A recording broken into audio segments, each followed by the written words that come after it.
Gata Mataji, you've been given the rights for recording. Hare Krishna, thank you. I've put the recording on. Okay. Are you having the verses on the screen, or shall I get the book? No, I do have the verses on the Okay. screen. I will just share that now. Sorry. I need to share my screen.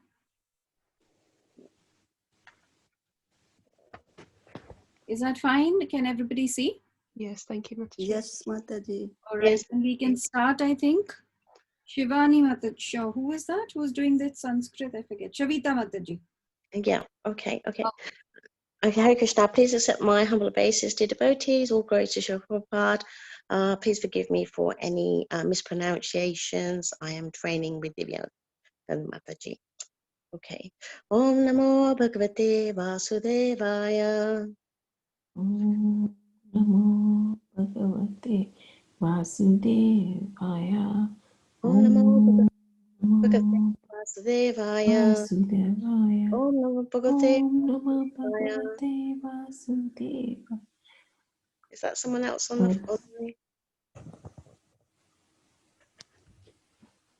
Okay.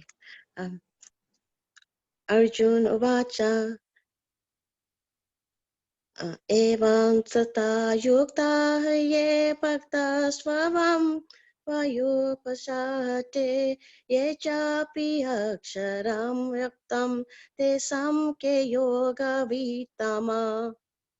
Arjuna inquired, which are considered to be more perfect, those who are always properly engaged in your devotional service, or those who worship the impersonal Brahman, the unmanifested? 12.2 Shri Bhagavan Uvacha Maye Shamano Yemam Nitya Yukta Upashate Shadaya Pa Rupe Hatash Teme Yukta Tamamata. The Supreme Personality of Godhead said, those who fix their minds on my personal form and are always engaged in worshipping me with great and transcendental faith are considered by me to be most perfect.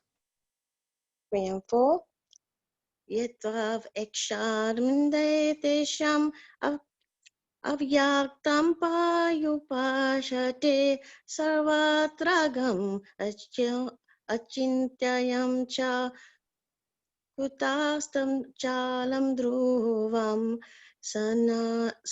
Sanyaninendriya Grama Sarvatra Samabhudataya Te prapnuvanti mameva sarvabhuto iterata. But those who fully worship the unmanifested, that which lies beyond the perception of the senses, the all-pervading, inconceivable, unchanging, fixed and immovable, the impersonal conception of the absolute truth, by controlling the various senses and being equally disposed to everyone, such persons engaged in the welfare of all at last achieve me. 5 Klesho diktaraste sam avyakta shakta chetasam avyakta hi gati dukham dehavadbir apayate. For those whose minds are attached to the unmanifested and personal feature of the Supreme, advancement is very troublesome. To make progress in that discipline is always difficult for those who are embodied. Text 6 and 7 Yetu sarvani kamani mayi sanyashamat para anyaneneva yogina Martya Gyanta Upashate Te Sammaham Samudata Mrityosa Sasara Sagarat Bhavami Nachira Prata Mayi Vishita Chetasam. But those who worship me, given up all their activities unto me and being devoted to me without deviation, engaged in devotional service and always meditating upon me, having fixed their minds upon me, O son of Partha, for them I am the swift deliverer from the ocean of birth and death. Text 8. Mayi eva manam dasva mayi buddhim nivesaya nivashiyashi mayeva atarudvamna sharshaya. Just fix your mind upon me, the Supreme Personality of Godhead, and engage all your intelligence in me. Thus you will live in me always without a doubt. Text 9. Atha chitam smadahuttam na shaknushi maya sitram avyashayo jina tato mam ishchaptum danajaya.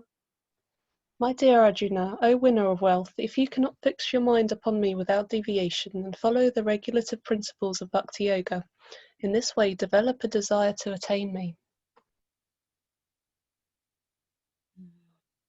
Text. Abhyashpi smatusi matkarma parmo bhava mat arthamapi kamani kurvan sidam. If you cannot practice the regulations of Bhakti Yoga, then just try to work for me, because by working for me you will come to the perfect stage. Text 11. Athetat api yakshakto sisi kartu madyogam ashrita sarva krama phala tyagam tatha kuru tatha mavan. If, however, you are unable to work in this consciousness of me, then try to act giving up all results of your work and try to be self-situated. Text 12. Shreyo hi jnanam abhyasat janad janar visheshate janad karma phala tyagaschante anatharam. If you cannot take to this practice, then engage yourself in the cultivation of knowledge. Better than knowledge, however, is meditation, and better than meditation is renunciation of the fruits of actions.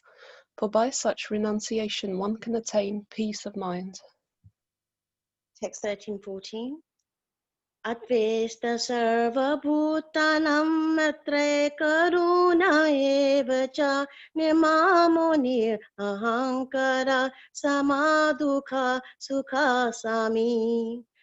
Santushta sathatam yogi yathatmadreya nishchaya mayi arpita mano buddhir yomad bhakta same priya. One who is not envious, but is a kind friend to all living entities, who does not think himself a proprietor and is free from false ego, who is equal in both happiness and distress, who is tolerant, always satisfied, self-controlled, and engaged in devotional service with determination, his mind and intelligence fixed on me, such a devotee of mine is very dear to me. Text 15. Yashmano dvijate loko lokano dvijate chajaya harsham bhayo dvika ge mukto yasha chame priya. He for whom no one is put into difficulty, and who is not disturbed by anyone, who is equipoised in happiness and distress, fear and anxiety, is very dear to me. Text 16. Anapeksha suchedaksha udasino katavyatha sarvarambha parityagi yomad bhakta samapriya. My devotee, who is not dependent on the ordinary course of activities, who is pure, expert, without cares, free from all pains, and not striving for some result, is very dear to me. Text 17. Yonar yishyati na vristi na so chati na gangsta shati shubha subha prayati yagi bhakti manyashi me priya. One who neither rejoices nor grieves, who neither laments nor desires, and who renounces both auspicious and inauspicious things. Such a devotee is very dear to me. Text 18 and 19.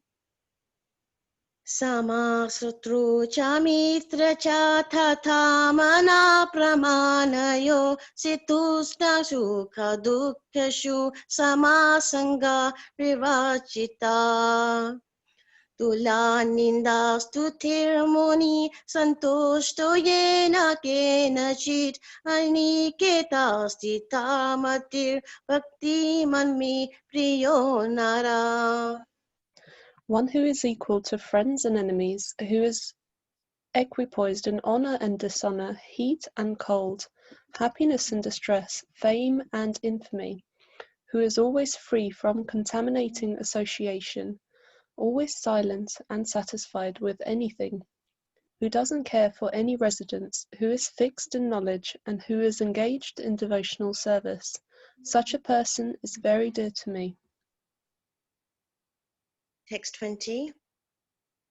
Yetu dharma tritam dhita yathoktam paryupashate shadanamat parama bhaktastiteva me priye. Those who follow this imperishable path of devotional service and who completely engage themselves with faith making me the supreme goal are very, very dear to me.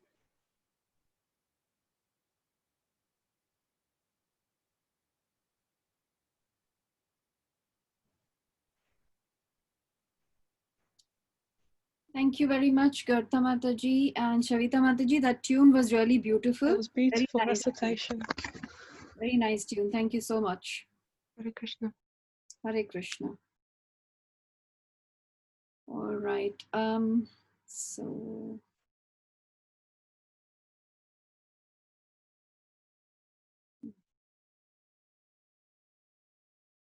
right. You can share, you can see the screen? Yes, Mataji. Thank you. Thank you very much. 1 second. Let me just get the slideshow done.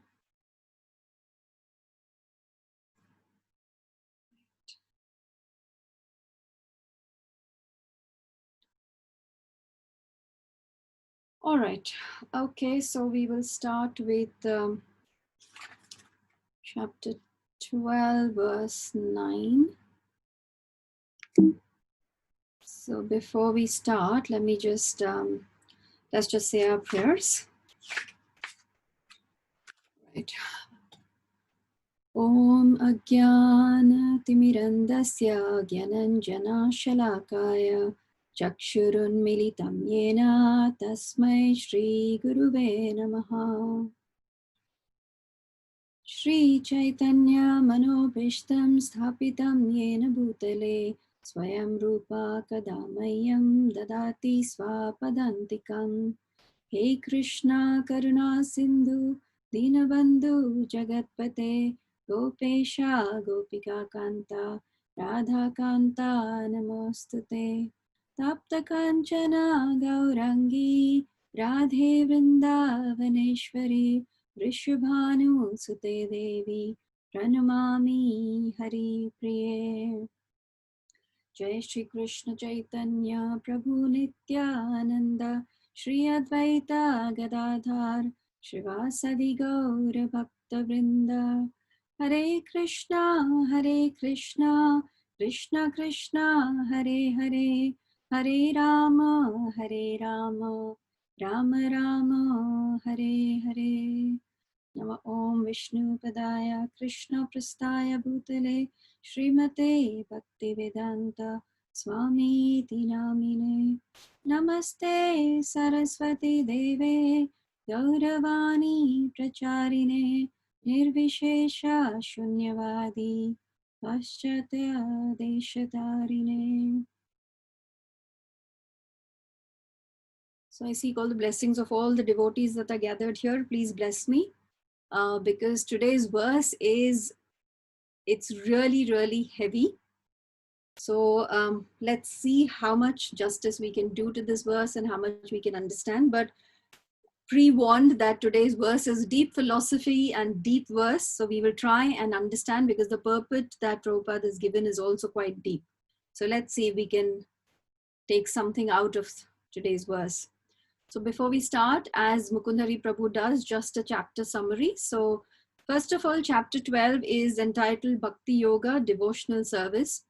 So it's probably one of the short chapters of the Bhagavad Gita, but very, very important chapter. So the chapter summary so far is from verses 1 to 7. It is where Krishna is explaining devotional service is superior to impersonalism. And then the current verses 12.8 to 12.2 is progressive options of devotion. So here Krishna is speaking to Arjuna about what is the best to do, but if you can't do the best, then what is the next step? So it is like, Krishna is giving us options that if you have not reached the stage of doing this, then you can maybe do this. If you can't do this, then you can do this. What I love about this chapter is that, Krishna wants to give chance to everybody. It's not like if I can't do this, then I'm going to be left out. Like how, of course, he's our eternal father. So like how a father will look at every child and what that child's strong points is. So one can enhance that like that, and then come to finally the ultimate stage. So what's happening is in the last chapter, in the 11th chapter, as we all know, we studied that it was about the universal form. So now Krishna has been explaining various things in the previous chapters about karma yoga, jnana yoga, universal form, all kinds of things. Now what Arjuna wants here in this chapter is for Krishna to confirm that the bhakti yoga, the devotional service, is the best. And that is what this chapter is about. So today's verse 12.9, I'll just recite the verse. Atha chittam samadhatum na saknoshi mai sthiram abhyasa yogena tato mam ichhaptum dhananjaya. My dear Arjuna, O winner of wealth, if you cannot fix your mind upon me without deviation, then follow the regulative principles of Bhakti Yoga. In this way, develop a desire to attain me. So the purport is quite a long purport, but it is very, very important. So could I ask for a volunteer who would like to read the purport, please? I can read, Mataji. Can I read? Who was this? Sorry? Bhagwati. Bhagwati Mataji. I cannot see names right now coming up. So yes, Bhagwati Mataji, you can read. Thank you.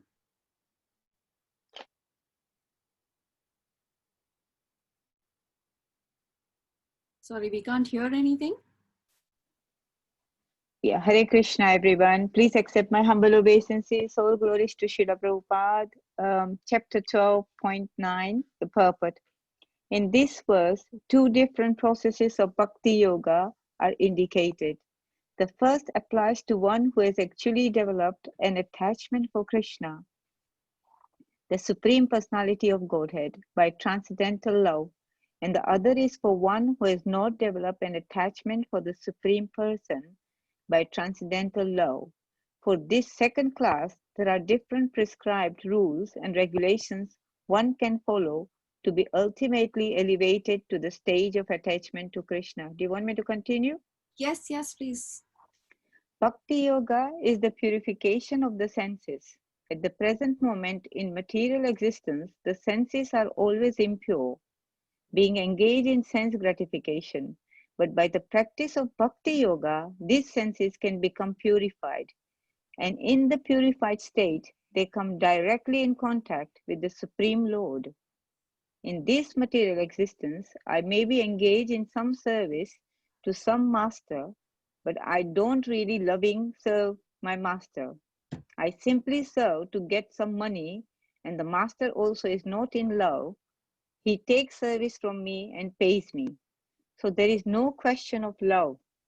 But for spiritual life, one must be elevated to the pure stage of love.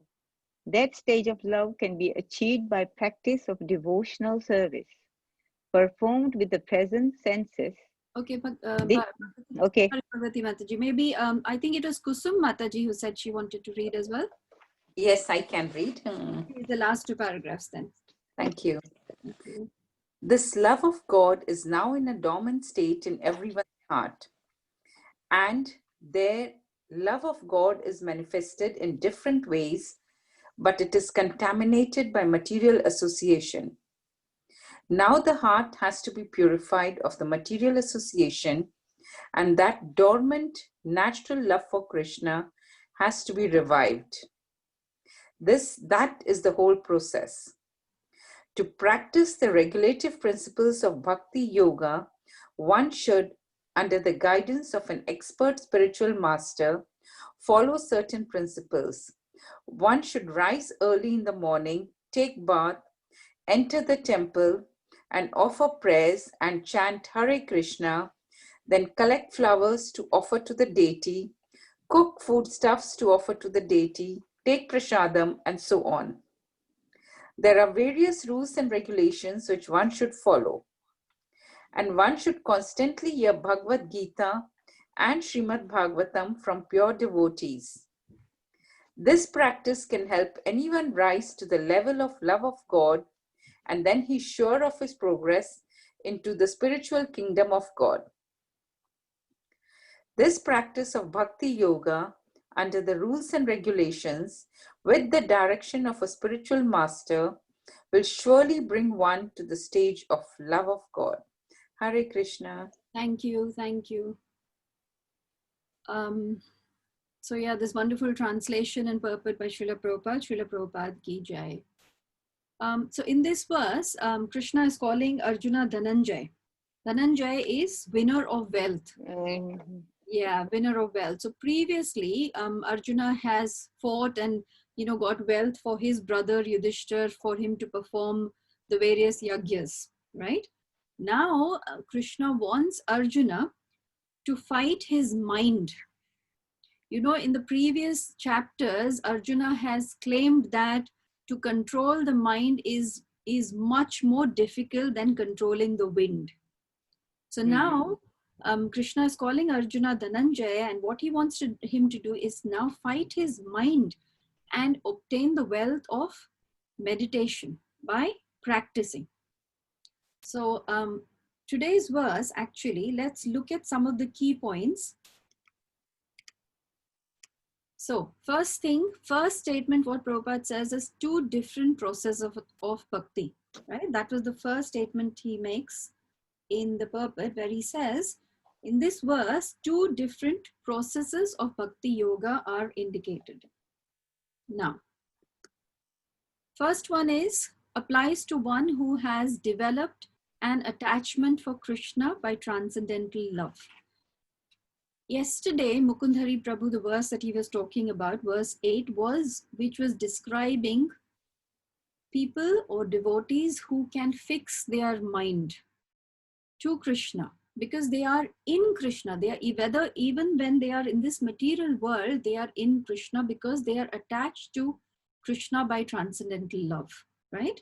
So this was talking about pure devotional service.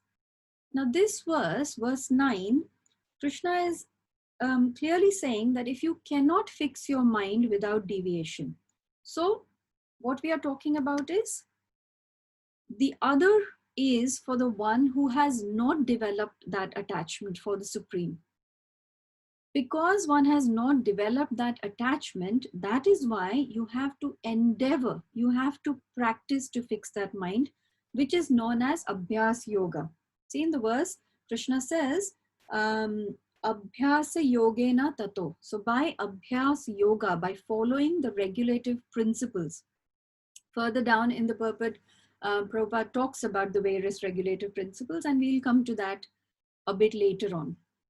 So here I wanted to just discuss about a little about sadhana bhakti and how one can, achieve sadhana siddha. But before that, just a small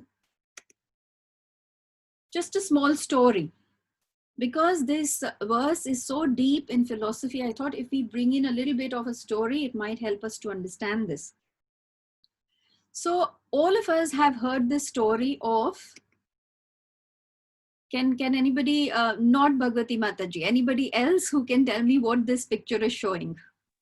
Lord Chaitanya going in the Jharkhand forest, and all the animals, Yeah. they're also chanting Hare Krishna with him. Thank you. Is this Rupa Mataji?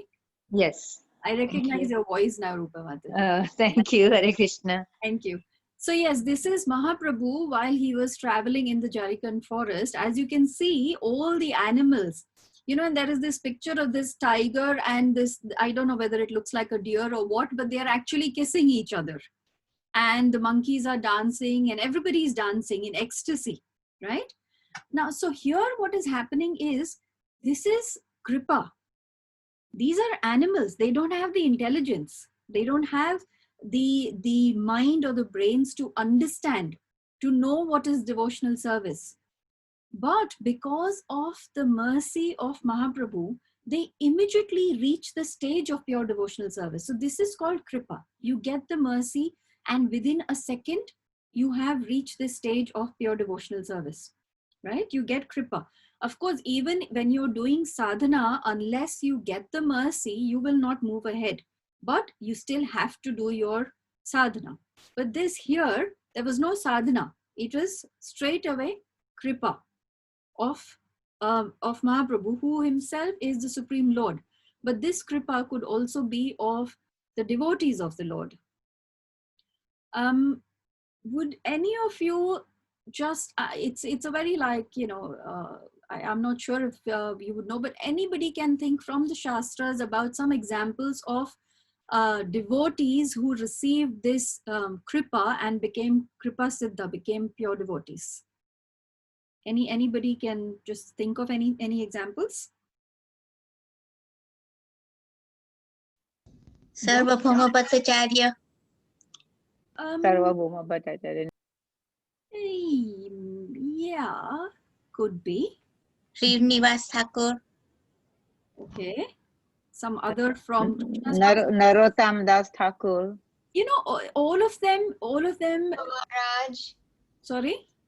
Dhruva Maharaj. Dhruva Maharaj had to perform sadhana, remember? Oh, yeah. He had to. Mataji, Hare Krishna. Hare Krishna. Jagai and Madai. Yes. Jagai and Madai. Perfect, Divya Gaurangi Mataji. I'm not sure about the other names, to be honest, but in my research, I did not find those names. But what I found was here. So if you see the Yagya Patnis, you know the story about how when Krishna and Balaram were in the forest and they were hungry, and I will not go into the detail of the stories, but Yagya Patnis, Maharaj Bali, because Bali was in the lineage of Prahlad Maharaj. So he already had this mercy from Prahlad Maharaj, and then further on he got the mercy of Vamanadev, right?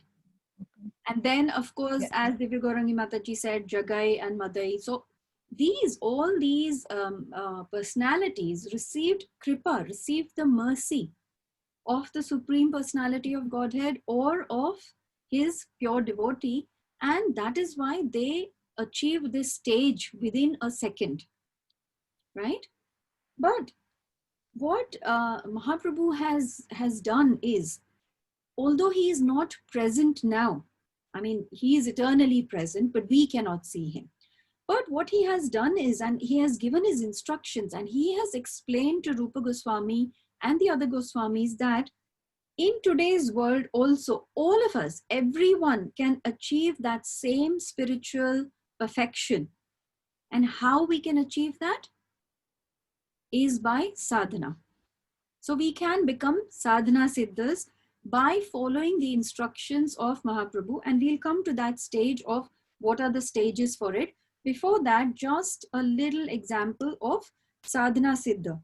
Now here, the example is given of Narad Muni. Prabhupada states that Narad Muni was a sadhana siddha because in his previous life, and I'm sure everybody knows the story of Narad Muni because we have discussed it on this forum, where he was actually the son of a maid servant. And he came in association of some Bhaktivedanta, some devotees, and by serving them and taking the remnants of their food, in his next life then, he was born as Narad Muni.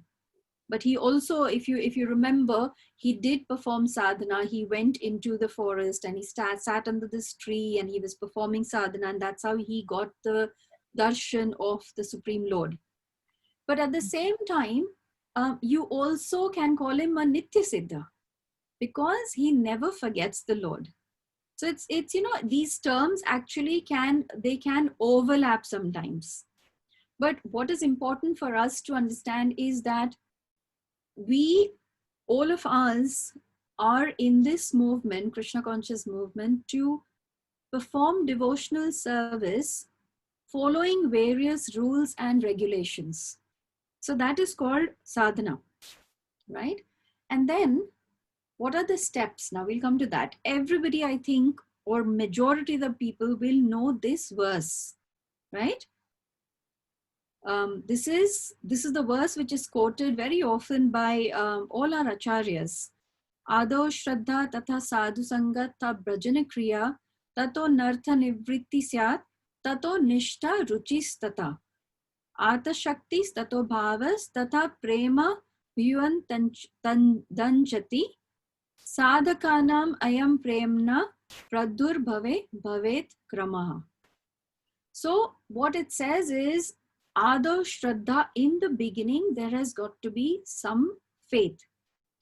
As soon as there is some faith, then Krishna will reciprocate. And how does Krishna reciprocate? What he does is, as soon as we have some faith, he will bring us in the association of devotees. So once we are in the association of devotees, so Sadhu Sangha, what happens is we learn Bhajan Kriya. What is Bhajan Kriya? Bhajan Kriya is how to perform devotional activities. How do you perform devotional services, right? So next verse, again, this also is a very well-known verse. I think most of you will know. So when we come in the association of devotees, we learn Bhajan Kriya, how to perform devotional service. And there are 9 processes of devotional service. What are the 9 processes of devotional service? Shravanam Kirtanam. No, Shraddha. Correct. Shraddha. So, Shravanam Kirtanam, that is the 9 process. So here, Prahlad Maharaj is saying in the Bhagavatam, this again, I'm picking up these verses which are already very well known. So it is not like, you know, you find it difficult to understand. It's quite famous. Shravanam Kirtanam Vishnu Smaranam Padasevanam Archanam Vandanam Dashyam Sakhyam Atma Nivedanam. Iti Pumshakrita Vishnu Bhaktischin Nava Lakshana Kriyeta Bhagavati Adha Tan Manye Ditam Uttamam. So Prahlad Maharaj said that hearing and chanting. So when we come in the association of devotees, then this is what happens. We meet devotees who will teach us how to practice devotional service. And then under the guidance of a spiritual master, we actually learn how to follow all these processes, the different 9 processes, the main ones being hearing and chanting and glorifying the Lord. Krishna, yeah. Right? That the main ones. If you see, even Prahlad Maharaj started with Shravanam, Kirtanam, Vishnu Smaranam. You will hear, chant, glorify the Lord in the mood of a servant, knowing that you are the servant of Lord Krishna. When you come to that stage, then what will happen is Anartha Nivritti will start happening, right? Slowly, all these things, unwanted things which are in my heart and in my mind, slowly it'll start going away, right? So once they are removed, let's go to the previous verse if I can. Yeah. So once the Anartha Nivritti starts happening, then there is Nishtha. There is further, deeper faith is being developed because you are seeing the proof. You're seeing what is happening. You know, just saying does not help. That, you know, you do this, you do this, you do this. But once you start performing these activities, then you start seeing that you will develop this nishta. When you're chanting, you know, when you're hearing and you're in the association of devotees and you're listening to Bhagavatam and Bhagavad Gita, then the faith starts developing. Once the faith will develop, then you will have ruchi, and then slowly you will have love and you will have prema. So the exact same thing that was happening to the animals in the Jharikand forest can be achieved by all of us in this very lifetime if we sincerely execute devotional service properly, right? That is what Mahaprabhu is saying. That is what Prabhupada has said. That is what all our acharyas are saying. That one can come to that stage if we execute devotional services sincerely. And the easiest and the first step is, of course, hearing and chanting, right?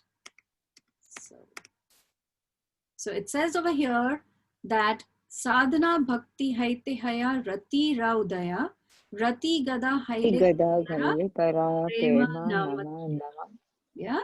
So by regularly rendering devotional service, one gradually becomes attached to the Supreme Personality of Godhead.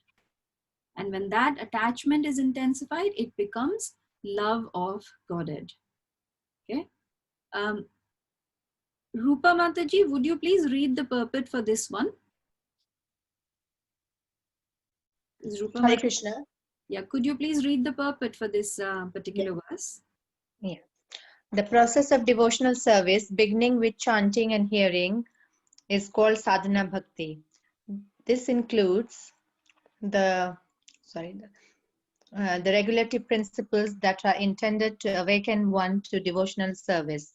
Devotional service is always dormant in everyone's heart, and by offenseless chanting of the holy names of the Lord, one's original dormant Krishna consciousness is awakened. This awakening to Krishna consciousness is the beginning of sadhana bhakti. This can be divided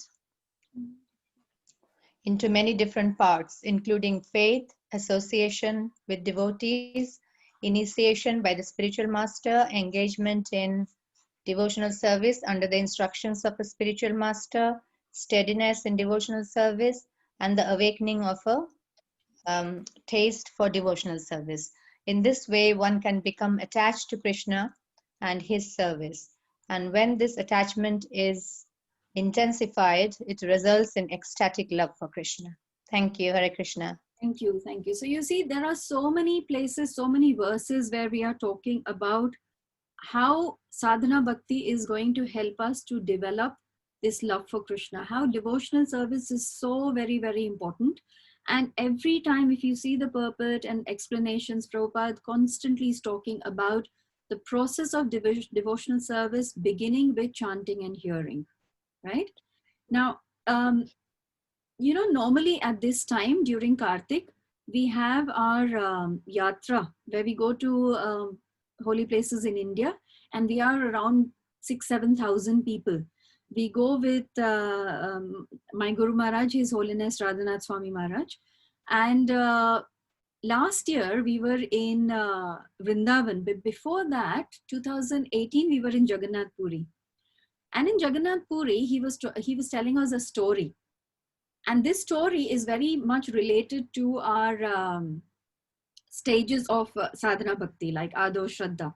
So if you don't mind, I will tell the story. I am conscious of the time, but please bear with me because this verse is quite deep. So let's look at this story, and hopefully then we will remember this analogy very well. So Maharaj, I'm not as good a storyteller as Maharaj because he does all sound effects and everything, you know, but I will try my best. So Maharaj was talking about once when he was in Jagannath Puri previously for a yatra. He was sitting on the beach and he was chanting his japa. And at that time he saw some fishermen. You know, if people who've gone to Jagannath Puri, they will know that the ocean the sea at Jagannath Puri is very rough. It can be very rough. and the waves are very, very big and huge, and they are quite scary. In fact, when we were in the yatra in 2018, some of our devotees had a very difficult time, and they were wonderful swimmers, but because the sea is so, the waves are so huge and rough, and they got into trouble really. It was quite a serious thing. So Maharaj was saying that he was sitting and chanting japa, and he saw these fishermen, group of fishermen who had their small boats, fishing boats, and they were getting ready to go out in the sea. So Maharaj said that these fishermen, they had this shraddha, they had the faith that once I go out in the sea, I will be able to catch fish, right? So that is their faith, he said. And then he said that they had this faith and they were getting together to go in the sea. And then he spoke about sadhu sangha. So the analogy that he gave was that these fishermen, traditionally for years, their fathers, their grandfathers, their forefathers, all must have been fishermen. So they had this sadhu sangha, and with other fellow fishermen, this association, they felt confident. So they had this sangha, that's why they were doing this. Then they took the boat and they have put it in this ocean. Now, if they wouldn't have the faith, why would somebody leave the safety of the shore of the beach and go out into this rough sea, right? So they've gone there. Now, their bhajana kriya. What is their bhajana kriya? The sea is, it's like they've gone out, it's rough, they're on this boat and they are rowing constantly. So like our bhajan kriya is chanting and hearing constantly, their bhajan kriya was to row the boat and see to it that the boat does not drown, they don't fall, and whatever else. Then the next stage was anartha nivritti. Now what's happening over here is, when we are performing sadhana, when we are on the path of bhakti, there are so many obstacles in our life, right? Obstacles in the sense of like society. Generally when a person takes to bhakti, people around you tend to say that, it's okay to go to the temple like on a Sunday. That's fine. Don't get too involved because this is not the time for it. The time to do bhakti is when you are old, when you finished all your other obligations, that is the time to do bhakti. So, these kinds of obstacles come. Then there may be obstacles from family, there may be obstacles from the weather. Sometimes it is so cold, especially in this country, it's so cold, you don't want to wake up in the morning. Who would want to get out of, from under your warm duvet and then have a shower and chant? So all of these obstacles are there, right? So like that, these fishermen were facing the obstacles which were the waves. The obstacles in our life come like waves, up and down. We are sometimes up, we are sometimes down.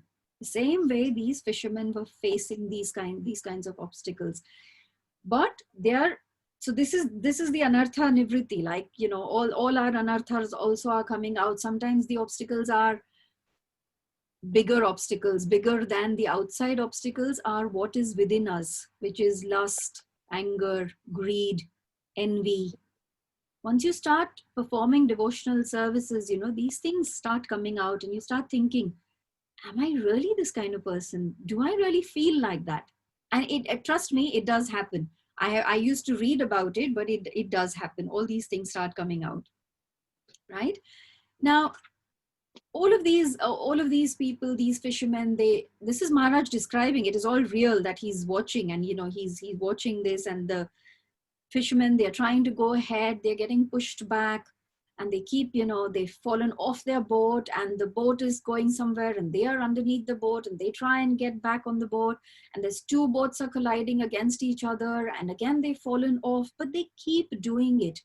Sometimes the waves are so powerful, they keep doing it.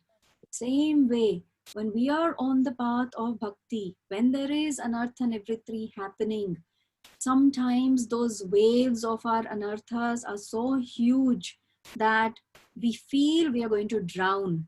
But at that time, our bhajana kriya, that is our intense chanting, intense praying, is what is going to help us, right?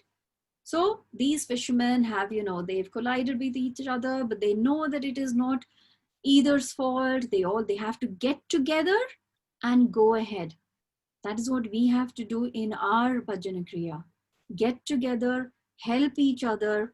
Only if we are together, we will be able to pass through this huge ocean of material existence. And then finally, once the anartha nivritti is done, then they come to that stage where there is more faith being developed. There is, nishtha, firm faith, because the fishermen have now reached the deep sea. In the deep sea, there are not these rough waves. So they've reached there, shanti. Now they are at peace, right? But obviously, we have to move on from that stage. So then the fishermen, then when they're in the deep sea, they cast their nets and they get all these, fishes coming, and they start seeing this. So they develop ruchi. For us, when we are on the stage of bhakti, on the stage of sadhana, when we've come to anartha nivritti, when we've developed firm faith, although we've seen so many problems, but we have firm faith that this path that I am on, Krishna consciousness, is the only path for me, then I will start developing ruchi, right?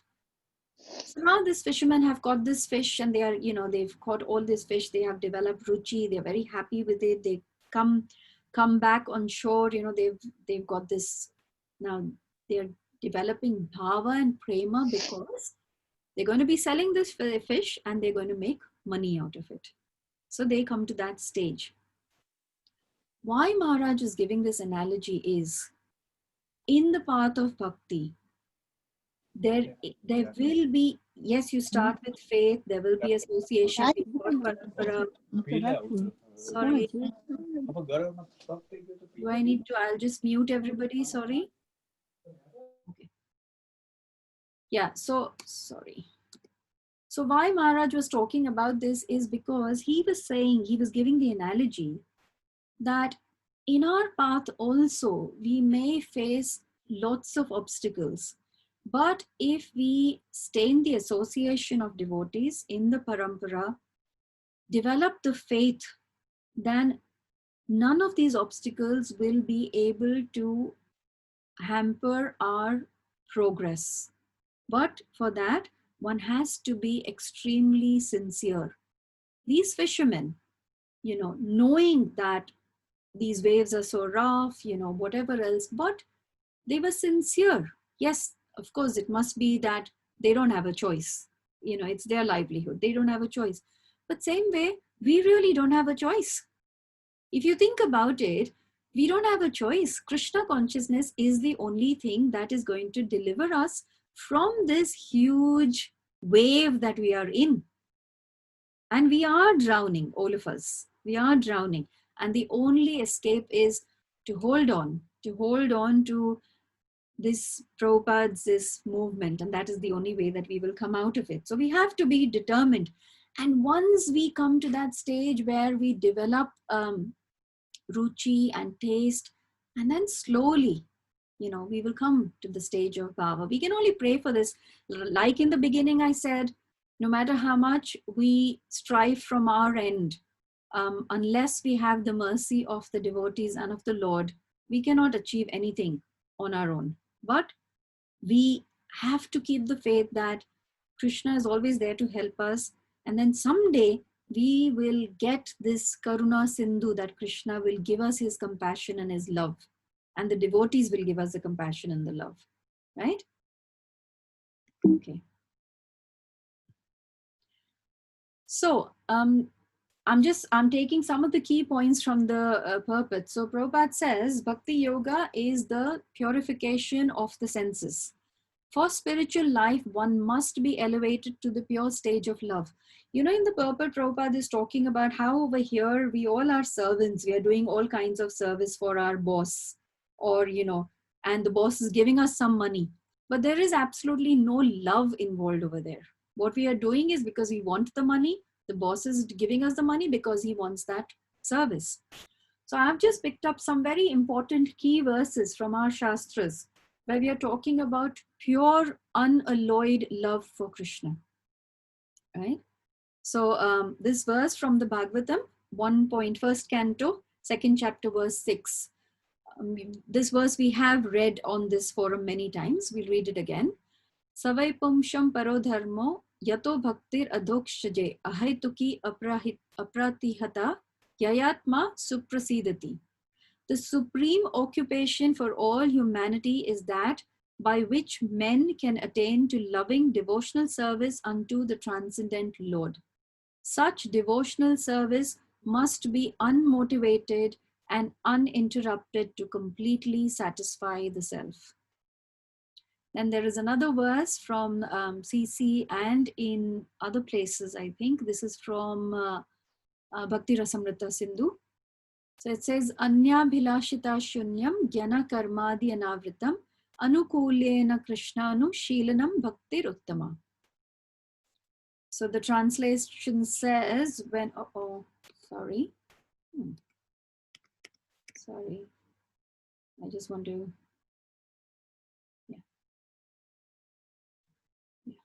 When first-class devotional service develops, one must be devoid of all material desires, knowledge obtained by monastic philosophy and fruitive action.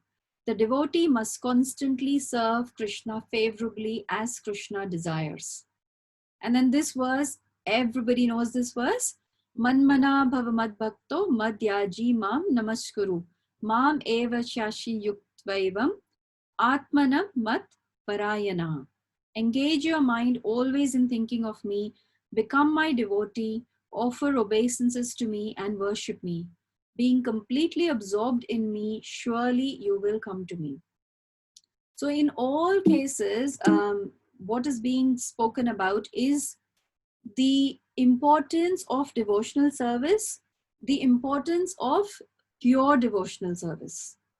And Prabhupada in the purport has said that, and Krishna is saying that if you cannot fix your mind upon me without deviation, then follow the regulative principles, which is the sadhana bhakti, which all of us are trying to do. Okay. Okay. So another statement that Prabhupada is making is that love of God is in a dormant state in everyone's heart. So what is important to understand is that because we all are part and parcel of Krishna and we are all eternal souls, how can, like Prabhupada gives the analogy that water from the ocean, even a drop of water is salty. Like the ocean water is salty, the drop of water is also salty.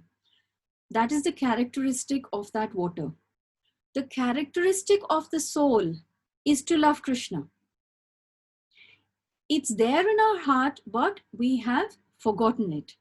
It is covered because we are in this material world engrossed and covered with all kinds of material senses. So what needs to happen is that somehow to reignite this flame of love which is in our heart, right? And this is a beautiful verse from the Srimad Bhagavatam, Canto 11, verse 20. Sorry, chapter 20, verse 8. If somehow or other by good fortune one develops faith in hearing and chanting my glories, such a person, being neither disgusted with nor very much attached to material life, should achieve perfection through the path of loving devotion to me. So what is important over here is that such a person is balanced. It is not that he's either attached to material life or he is disgusted. The reason being, once you develop faith in Krishna in the path of devotion, then even if you're in the material world, you're not actually in the material world. Like the example of the lotus flower. The lotus flower may grow in, muddy areas, but it is completely unaffected. And that is how a devotee, once he develops faith in hearing and chanting, and once he develops faith in Krishna and knows what my constitutional position as a soul is, it doesn't matter. He is neither disgusted nor attached. He knows this is a journey that I am on, and I have to fulfill whatever I need to do, but I will go back to my Lord. That is his faith in the words of Krishna. I think this is so beautiful that in each and every one of us, that love is already there. We just have to awaken it.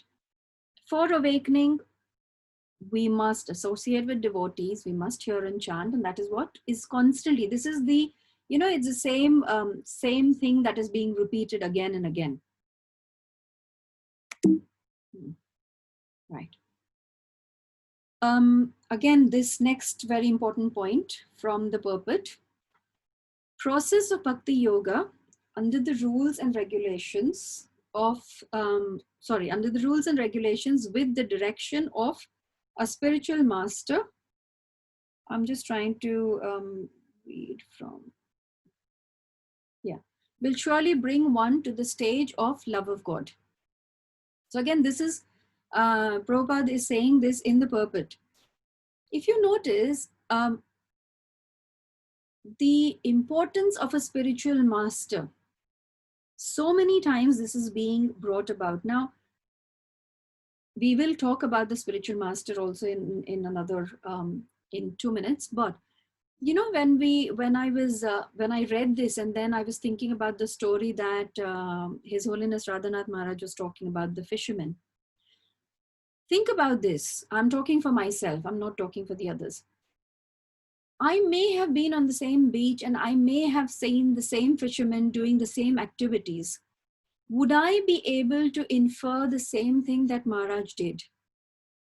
Would I be able to relate this, the struggle of the fisherman with the struggle that we have, or with the processes of bhakti? That is why we need to understand that I myself independently cannot understand these things. When a spiritual master is in your life, every even mundane activities, day-to-day activities, one will start learning lessons from them.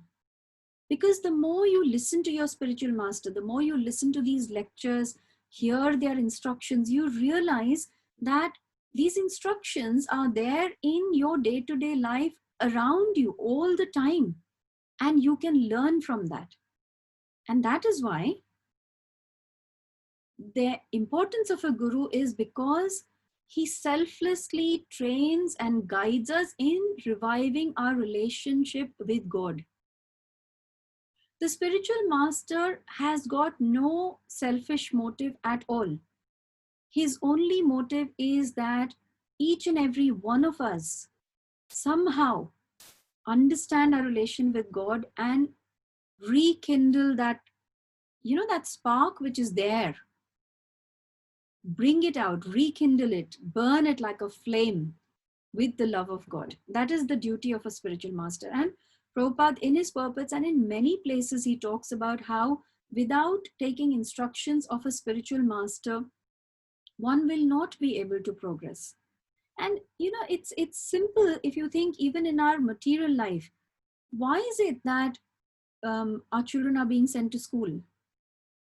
I mean, if everyone thinks that I can learn everything on my own, then why is it that we go to schools and universities and train to become doctors and lawyers and police officers or law enforcement or whatever else? Why is it?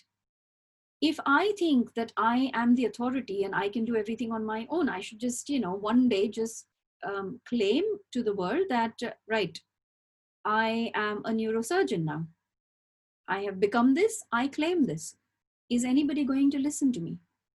So we've got authority. If we've got authority for our material education, then same way we need to follow authority in our spiritual life also and for our spiritual education also. And that is why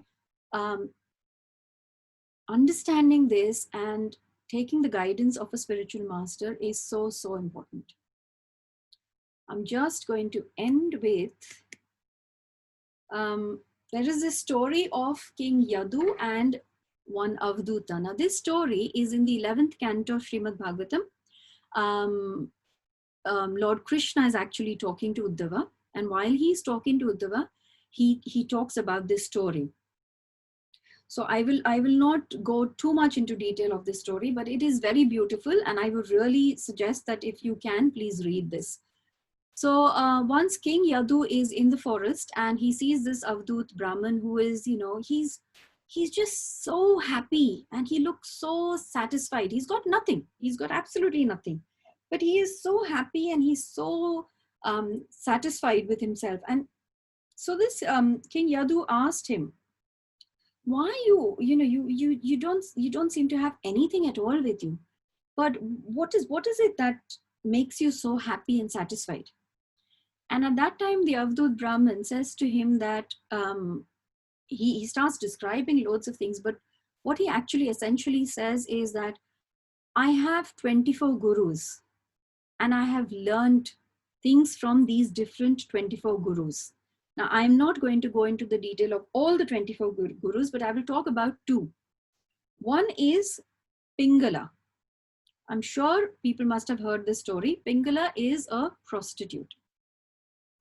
Now, she's a prostitute, and she was, one night she was tired of looking for customers. She was waiting outside her door, and any man that she used to watch passing by, she used to think, okay, he's going to come, he's going to spend money on me, and he's going to give me what I need, and this went on and on and on and on. Like, every time she saw somebody, she was expecting that, okay, finally, here is this man, he's going to come and he's going to spend money with me.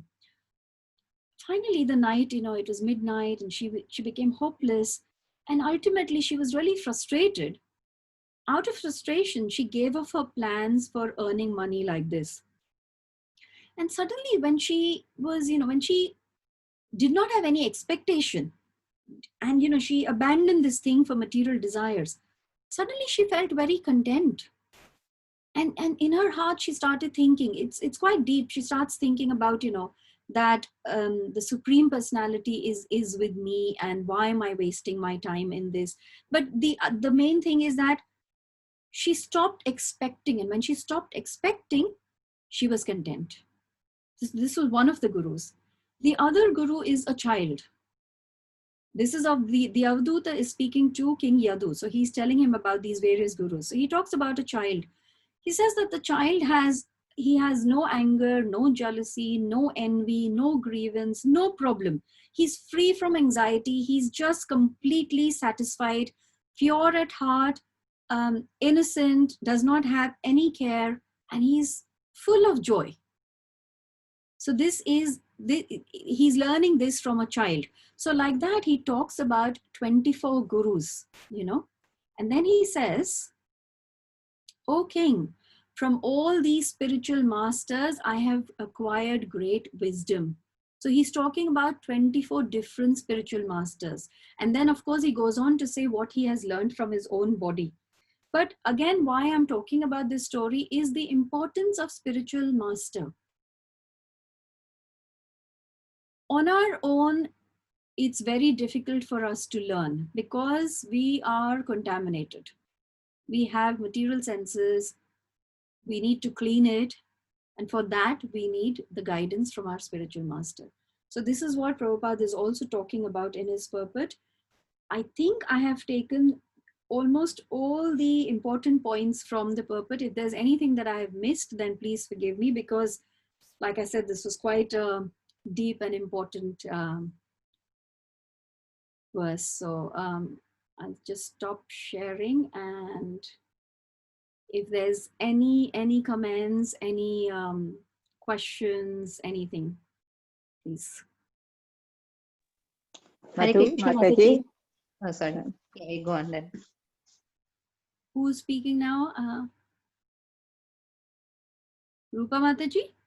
I was going to, but somebody else started as well. That's okay. You can speak now. Rupa Mataji. Okay, Hare Krishna.